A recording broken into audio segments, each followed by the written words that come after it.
नमस्कार, आप देख रहे हैं आवाज समाचार और आपके साथ मैं हूं विपिन भट्ट। बजने वाले हैं 7 और आपके लिए हाजिर हैं लेकर ये ताज़ा तरीन आवाज समाचार। ढेर सारी अपडेटेड और ताज़ा खबरें आपके लिए। सबसे पहले इस वक्त की बड़ी हेडलाइंस। संसद में सरकार का कबूलनामा। सिविल एविएशन मंत्री ने माना दिल्ली समेत कई बड़े एयरपोर्ट्स पर जीपीएस स्पूफिंग के मामले आए सामने। डीजीसीए ने सभी मामलों की अनिवार्य रिपोर्टिंग शुरू की।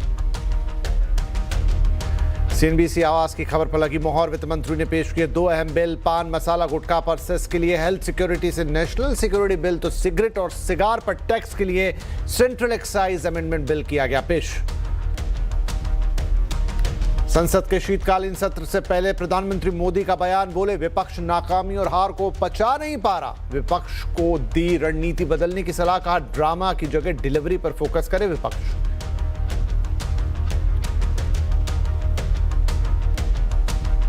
अब बिना सिम कार्ड नहीं कर सकेंगे व्हाट्सएप और टेलीग्राम जैसे मैसेंजर ऐप्स का इस्तेमाल। सरकार ने कंपनियों को दिए निर्देश। लागू करने के लिए दिया 90 दिन का वक्त। उपभोक्ताओं को हैकर्स से बचाने के लिए उठाया गया कदम।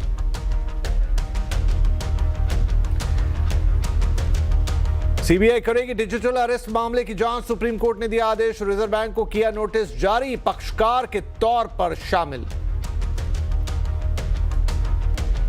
इंडस्ट्रियल प्रोडक्शन में भारी गिरावट। अक्टूबर आईआईपी 4% से घटकर 0.4% पर आया। मैन्युफैक्चरिंग, माइनिंग, इलेक्ट्रिसिटी समेत सभी सेक्टर्स में दर्ज हुई गिरावट। और कारोबारी हफ्ते के पहले दिन मुनाफा वसूली का दबाव। शुरुआती बढ़त के बाद रिकॉर्ड स्तरों से फिसला बाजार। नवंबर बिक्री के अच्छे आंकड़ों से निफ्टी ऑटो इंडेक्स चढ़ा। रियल्टी, हेल्थ केयर और फार्मा शेयरों में रहा दबाव। इसके अलावा डॉलर के मुकाबले रिकॉर्ड निचले स्तर पर लुढ़का रुपया। $1 का भाव 89 रुपए 76 पैसे तक पहुंचा। एक महीने में करीब 90 पैसे कमजोर हुआ रुपया। एफआईआईज की बिकवाली से बड़ा दबाव।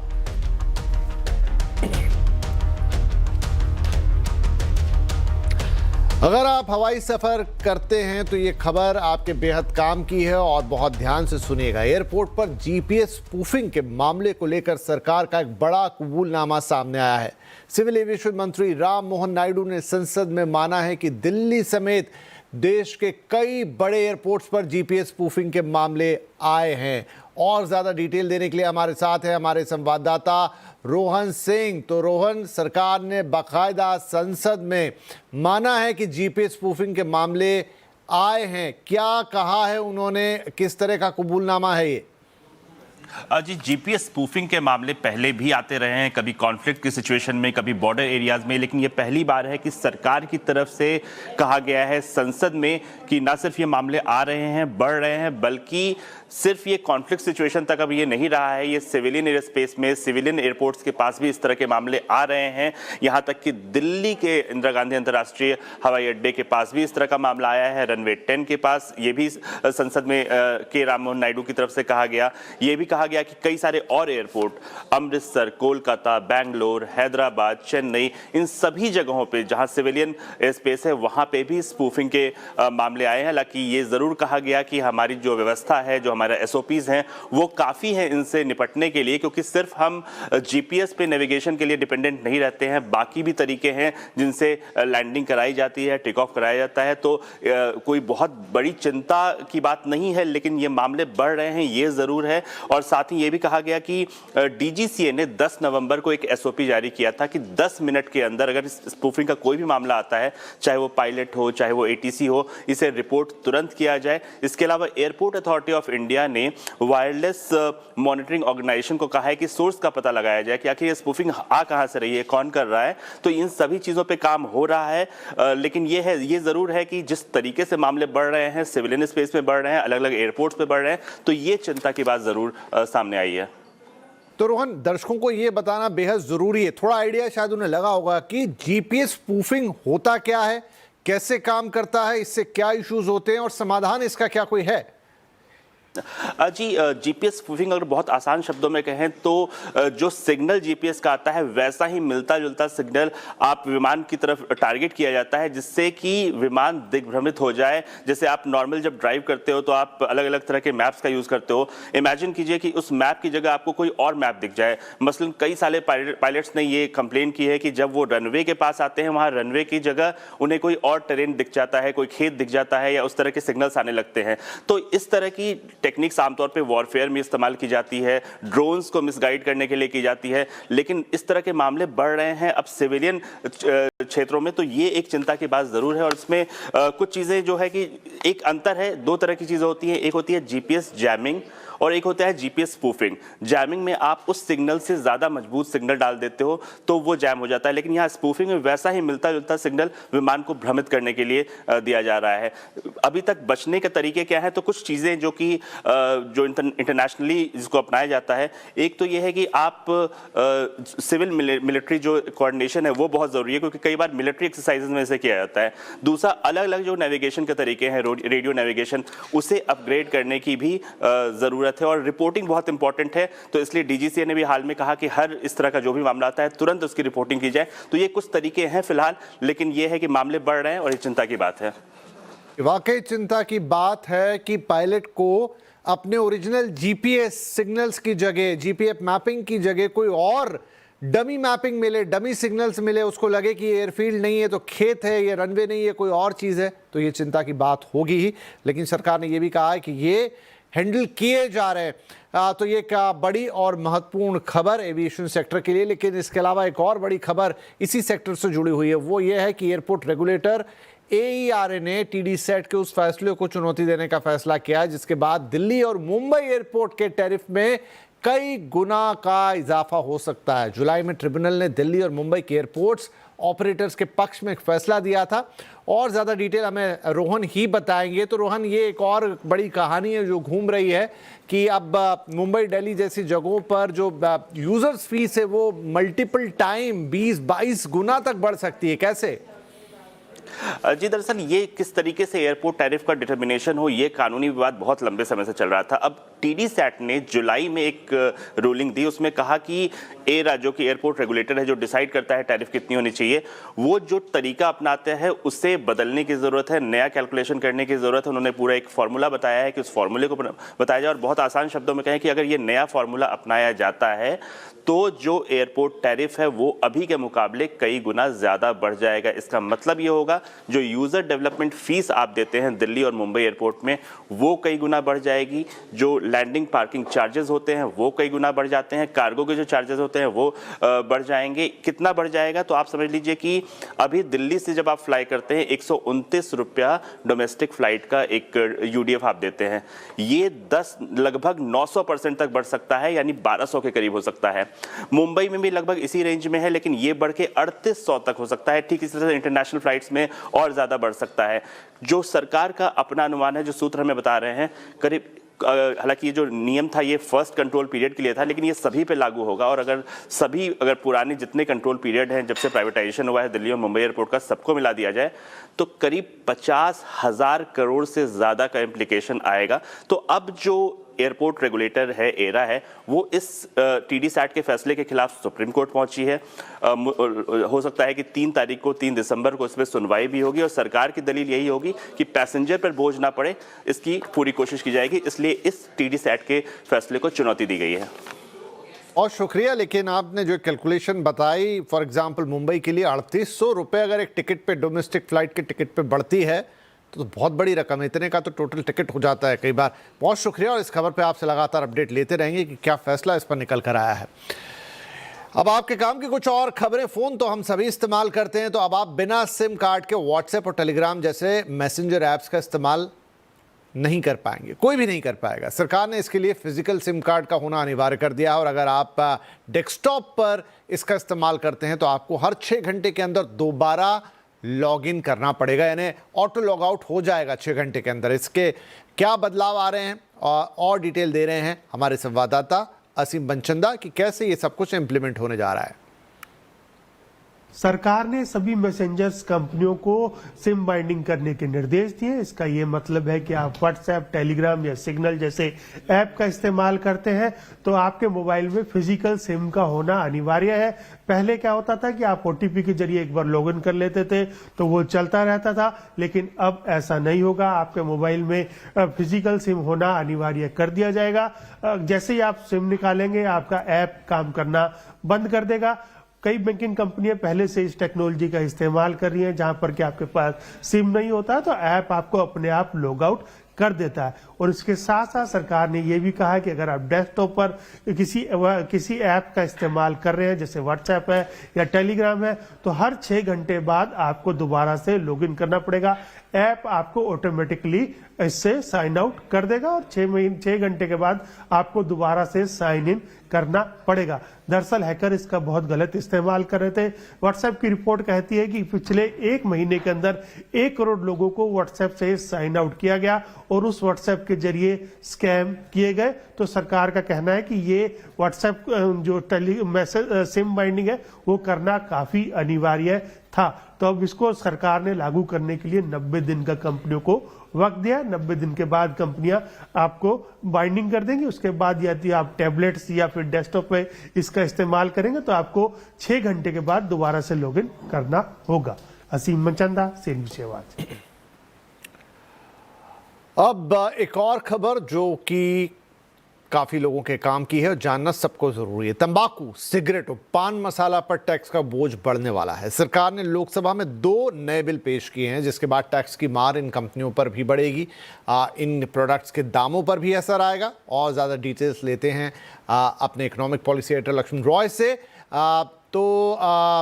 हम ये भी बता दें साथ साथ आपको कि कल लक्ष्मण ने ही सबसे पहले ये खबर आपको लाकर दी थी। लक्ष्मण जी अब हमारे साथ हैं, तो लक्ष्मण जी ये बताएं कि 2 बिल ये कैसे खास हैं और क्या इनका मकसद है, क्या करने जा रहे हैं ये? देखिए, जो हम लोग बोलचाल की भाषा में कहते हैं सिन गुड्स, यानी जिससे नुकसान होता है, सिगरेट हो, पान मसाला हो, बीड़ी हो, सिगार हो, तो ऐसे सामानों पर सरकार अब तक जीएसटी का कंपनसेशन सेस लगाती थी। अब उस कंपनसेशन सेस की जगह सरकार वहाँ पे 2 अलग अलग चीज़ें लगाएंगी। सिगरेट और सिगार पर लगाएगी एक्साइज ड्यूटी, जो पहले के मुकाबले ज़्यादा होगी, और पान मसाला गुटखा पर लगाएगी हेल्थ सिक्योरिटी से नेशनल सिक्योरिटी सेस। अब इस दोनों के लिए 2 अलग अलग बिल लोकसभा में वित्त मंत्री ने आज पेश किए हैं। एक का नाम है central excise act amendment bill. इसके तहत सरकार सिगरेट पर एक्साइज ड्यूटी बढ़ा देगी, उतना ही बढ़ाएगी जितना जीएसटी कंपनसेशन से सरकार हटाएगी।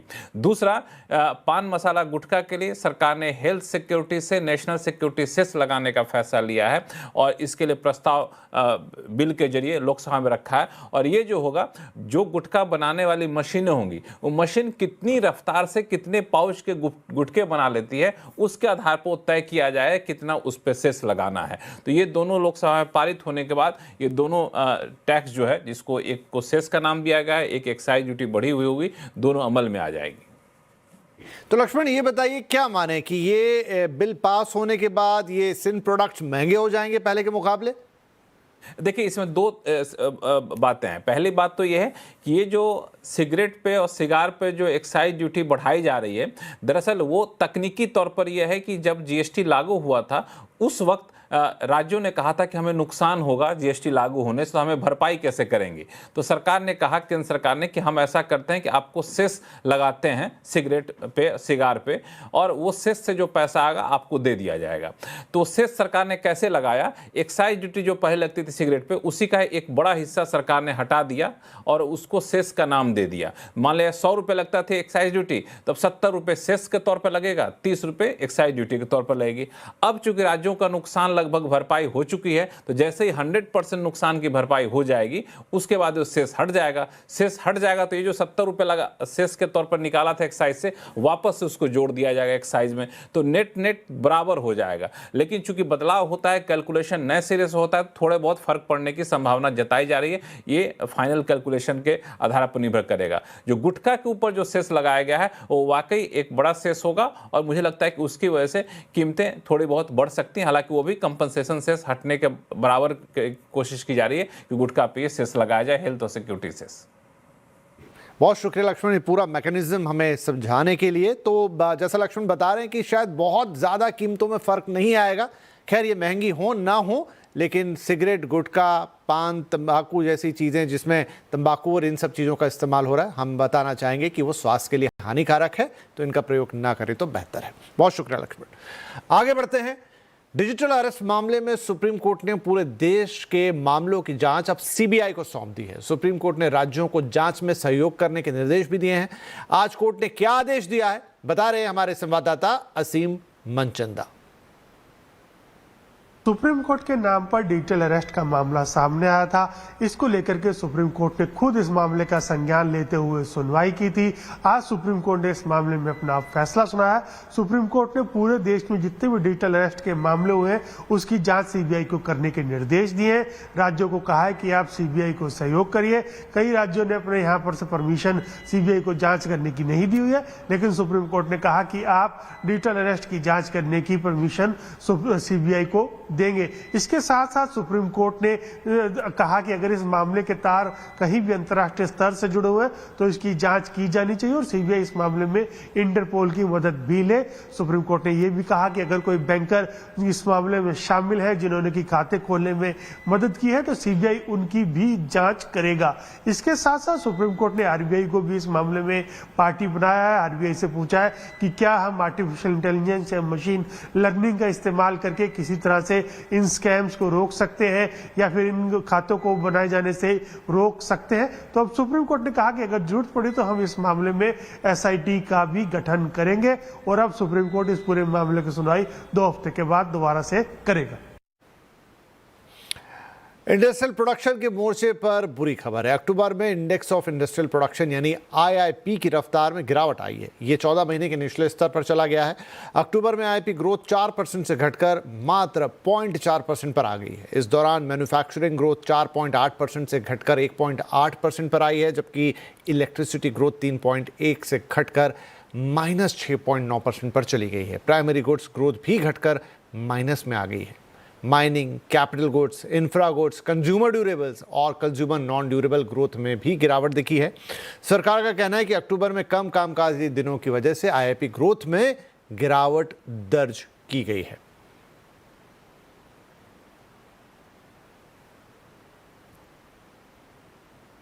आज चारों फ्रंटलाइन इंडेक्स ओपनिंग ट्रेड में रिकॉर्ड स्तर छूने में कामयाब रहे। हम बात कर रहे हैं बाजार की। हालांकि बाद में बाजार में एक मुनाफा वसूली का प्रेशर दिखा।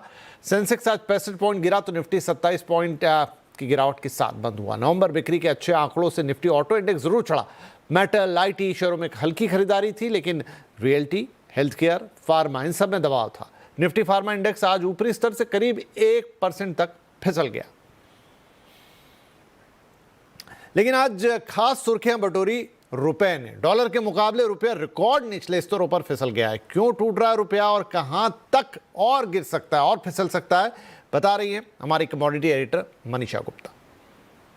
रुपए ने आज नया रिकॉर्ड लो बनाया है और जिस तरह की गिरावट हमने यहाँ पर रुपए में आते हुए देखी है, क्लियरली जिस तरह के स्तर छुए हैं बहुत दूर नहीं है हम यहाँ पर 90 से। माना यह भी जा रहा है कि जिस तरह 4.5% की गिरावट रुपए में इस साल में यहाँ पर अब तक देखने को मिली है, ये एशियन मार्केट्स में वर्स्ट परफॉर्मिंग करेंसी के तौर पर यहाँ पर अब उभरा है। काफ़ी सारे रीजंस हैं इस बुरी परफॉर्मेंस के लिए।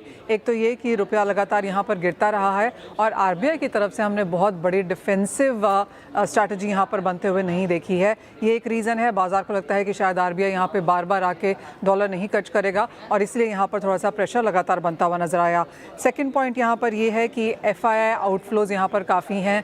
ओवरऑल मार्केट्स को लगता है कि इंडियन वैल्यूएशंस अभी भी यहाँ पर एक्सपेंसिव हैं और इसी वजह से हमने फॉरेन मनी यहाँ से निकलते हुए देखी है। थर्ड पॉइंट यहाँ पर ट्रेड डेफिसिट तो है ही, साथ ही साथ करंट अकाउंट डेफिसिट भी जिस तरह से यहाँ पर बनता हुआ नजर आया है वो भी रुपए के लिए बेरिश है। एंड देन चौथी चीज़ यहाँ पर ट्रेड एग्रीमेंट को लेकर है, जहाँ पर पिछले 6-7 महीने निकल गए और अभी तक भी यूएस और इंडिया के बीच में कोई ट्रेड एग्रीमेंट या करार नहीं हुआ है और 50% की टैरिफ्स अभी भी यहाँ पर लगी हुई हैं, जो इंडियन इकोनॉमी के लिए लॉन्गर टर्म में यहाँ पर ऑगर वेल नहीं करता है। चौथी चीज़ यहाँ पर ये भी है कि आगे जाते हुए बाजार को ये लगता है कि जिस तरह से हमने यहाँ पर आउटफ्लोज बनते हुए नजर आएंगे इंडियन मार्केट्स की तरफ से हमारे इंपोर्ट्स में, वो यहाँ पर दिक्कत डाल सकते हैं। अगर पिछले एक महीने की बात की जाए तो रुपए में करीबन 90 पैसे तक की गिरावट देखने को मिली है और बाजार को इस वक्त यहाँ पर यही लगता है कि इवन एज यहाँ पर कुछ पॉजिटिव्स हैं, जैसे कि कच्चे तेल में लगातार मंदी देखने को मिली है। 18% की गिरावट क्रूड प्राइसेस में इस साल में रही है, लेकिन इन सब के फायदे रुपए को नहीं हुए हैं। डॉलर इंडेक्स में भी गिरावट हुई है, उसका भी फायदा यहाँ पर रुपए को नहीं मिला है और अगली जो एक रेंज बनती हुई नजर आ रही है, मार्केट्स को लगता है कि 88.5 नीचे में और 90 ऊपर में। 90 अभी भी यहाँ पर एक स्ट्रॉन्ग साइकोलॉजिकल रेजिस्टेंस है। जी, तो रुपए को राहत फिलहाल तो मिलती हुई नहीं दिख रही। लेट्स सी कि आगे चीजें कैसे अनफोल्ड होती है। और यहाँ पर हम ले रहे हैं एक छोटा सा ब्रेक, लेकिन ब्रेक के बाद संसद की कार्रवाई का शीतकालीन सत्र का पूरा अपडेट आपके लिए। Welcome back. आप देख रहे हैं आवाज समाचार। अब और कुछ खबरें आपके लिए, खासतौर पे संसद में आज क्या हुआ वो सारा अपडेट। आज से संसद का शीतकालीन सत्र शुरू हो गया है। इसके शुरू होते ही हंगामा भी दिखा। जितना हंगामा सदन के अंदर उतना ही सदन के बाहर भी। विपक्षी दलों ने लोकसभा में एसआईआर पर चर्चा की मांग को लेकर हंगामा किया, जिसके बाद लोकसभा की कार्रवाई कल तक के लिए स्थगित कर दी गई है। लेकिन संसद सत्र शुरू होने से पहले प्रधानमंत्री नरेंद्र मोदी ने विपक्ष पर तीखा हमला बोला। पीएम मोदी ने कहा कि संसद में ड्रामा नहीं, डिलीवरी होनी चाहिए। ड्रामा करने के लिए जगह बहुत होती है, जिसको करना है करते रहें। यहां ड्रामा नहीं, डिलीवरी होनी चाहिए। नारे के लिए भी जितने नारे बुलवाने हैं, वो पूरा देश खाली पड़ा है। जहां पराजित होकर के आए वहां बोल चुके हो, जहां अभी पराजय के लिए जाने वाले हो वहां भी बोल दीजिए। लेकिन यहां तो नारे नहीं, नीति पर बल देना चाहिए। पीएम मोदी के इन हमलों पर विपक्ष का जवाब भी आया। कांग्रेस सांसद प्रियंका गांधी ने कहा कि एसआईआर और प्रदूषण पर चर्चा ड्रामा नहीं है। वहीं समाजवादी पार्टी के अध्यक्ष अखिलेश यादव ने भी पीएम मोदी पर पलटवार किया। I suggest that urgent issues like what you said, pollution, other issues, SIR, which are it is a huge issue for democracy. What is going on?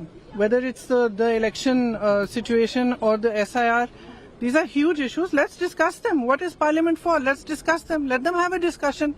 It's not drama. Speaking about issues, raising issues is not drama. Drama is not allowing discussion. Drama is not having a democratic discussion about issues that matter to the public. Democracy केवल इसलिए drama शब्द का इस्तेमाल करना क्योंकि D से democracy है। हम ये चाहते हैं कि सिंसियरिटी से काम हो एसआईआर पे और कोई भी मतदाता छूटे नहीं। जो ये जान जा रही है, ये भी ड्रामा है क्या? हमारे साथियों ये बताइए, जो बीएलओ ये जान चली गई जिनकी, तो ये क्या ड्रामा था कि जान जाना?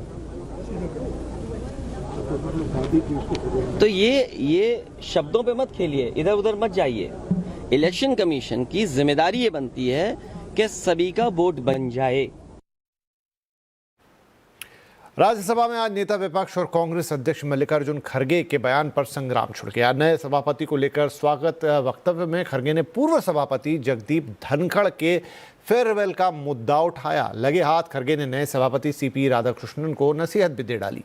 उन्होंने कहा कि आप न सत्ता पक्ष की ओर देखें और ना ही विपक्ष को नजरअंदाज करें। अगर आपने ऐसा किया तो आप पर खतरा हो जाएगा। खड़गे के बयान का संसदीय कार्य मंत्री किरेन रिजिजू ने जवाब दिया। उन्होंने कहा कि जो विपक्ष पूर्व सभापति के खिलाफ अविश्वास प्रस्ताव लेकर आया था, उसे ऐसे कहने का हक नहीं है। विपक्ष ने पूर्व सभापति का अपमान किया था। Chairman, Rajya Sabha, being custodian of the entire house, belongs as much to the opposition as to the government.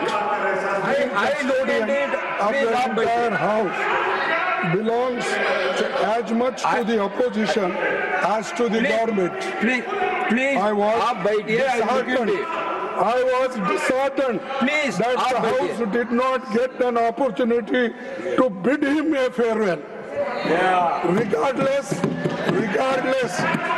I wish him on behalf of the entire opposition a very healthy life.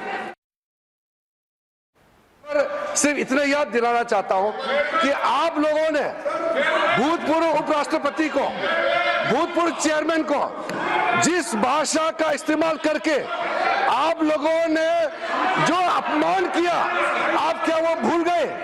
आप लोगों ने भूतपूर्व chairman के बारे में जो अनाप शनाप बात करके आप लोगों ने रिमूवल मोशन जो सर्व किया है, और जो भाषा, वो कॉपी अभी भी हमारे पास है।